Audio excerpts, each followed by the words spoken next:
शब्दों में बड़ी जान होती है, इन्हीं से आरती अरदास और अजान होती है। यह है समंदर के वो मोती जिससे दुनिया में अच्छे आदमी की पहचान होती है। शब्दों में बड़ी जान होती है, इन्हीं से आरती अरदास और अजान होती है। यह है समंदर के वो मोती जिससे एक अच्छे आदमी की पहचान होती है।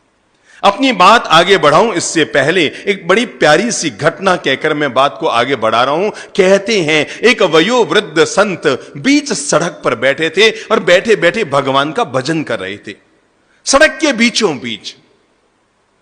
घटना थोड़ी पुरानी है। कहते हैं उस नगर के राजा की सवारी उधर से गुजर रही थी, और जब राजा की सवारी उधर से गुजर रही थी तो बिल्कुल आगे आगे जो सफाई कर्मी चल रहे थे, उन्होंने चिल्लाते हुए कहा, अबे ओए बाबा हट यहां से, राजा की सवारी आने वाली है, तू सड़क पर बैठा है, उठता है कि झाड़ू की टिकाए। बाबा ने तो कोई जवाब दिया ही नहीं। महाराज तो अपने बैठे रहे और वो सफाई कर्मी उन्हें डांटते हुए, उनके प्रति अपशब्दों का प्रयोग करते हुए आगे निकल गए। और सफाई कर्मियों को आगे जाते हुए देखकर बूढ़े संत के मुंह से निकल पड़ा, ओ तभी तो। वो सफाई कर्मी आगे बढ़े, उसके पीछे सिपाही आए और उन्होंने भी लठमार की भाषा में कहा, बाबा उड़ जाओ, पीछे राजा की सवारी आ रही है, अरे पकड़ लेंगे तुम्हें और जेल में डाल देंगे, कारागार में डाल देंगे। महाराज उड़ जाओ, यहां से उड़ जाओ, नहीं तो जूते पड़ेंगे, जूते। वो भी आगे चले गए और उन्हें देखकर फिर उस वयोवृद्ध संत के मुंह से निकल पड़ा, ओ तभी तो। थोड़ी देर में राजा की सवारी आती हुई नजर आई।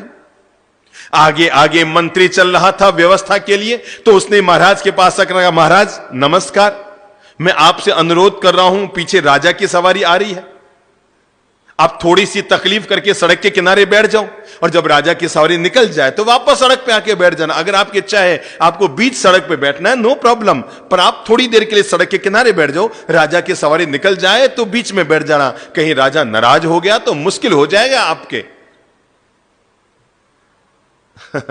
वयोवृद्ध संत ने उसको भी देखा, पूछा तुम कौन हो? कहा मैं इस शहर का मंत्री हूं महाराज। मंत्री हूं बाबा, हट जाओ, किनारे अलग जाओ।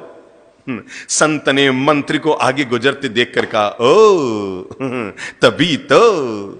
मंत्री चौंका, ये तभी तो क्या होता है? इतने में राजा की सवारी आ गई। मंत्री ने राजा से कहा, राजन क्षमा करें, हमने इस संत को, वयोवृद्ध संत को 5 बार समझा दिया, हमारे सफाई कर्मियों ने समझा दिया, हमारे सिपाहियों ने समझा दिया, मैंने समझा दिया, ये खिसकने का नाम नहीं ले रहा है, और जो बोले उसको एक ही जवाब दे रहा है, तभी तो तभी तो तभी तो तभी तो। महाराज समझ में नहीं आ रहा है। तो राजा ने कहा, भाई इसमें इस वयोवृद्ध संत को हटाने की क्या जरूरत है? महाराज आप बैठो, आराम से बैठो, अगर आपको सड़क के बीच में बैठकर भगवान का भजन करना है आराम से करो, नो प्रॉब्लम, हमारी सवारी नीचे ले लो, थोड़ी आगे जाके वापस सड़क पर आ जाएंगे।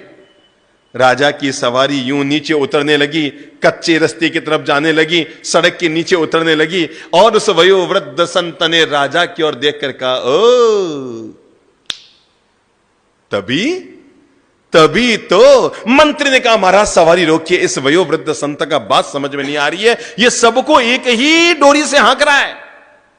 सिपाहियों को कहता है तभी तो, सफाई कर्मचारियों को कहता है तभी तो, मुझे कहा तभी तो, और आपने को कहा तभी तो, इसको पूछे से ही तभी तो का मतलब क्या है? राजा नीचे उतरे, उतर कर वयोवृद्ध संत को प्रणाम करके कहा, महाराज इसका राज क्या है? आपने मुझे भी तभी तो कहा, मेरे मंत्री को तभी तो कहा, मेरे सिपाहियों को तभी तो कहा, और मेरे सफाई कर्मचारियों को तभी तो कहा, तो इसका मतलब क्या है? संत ने कहा, मेरे भाई राजन, ये तभी तो नहीं, ये तो आदमी की पहचान है कि आदमी का मूल व्यक्तित्व क्या है।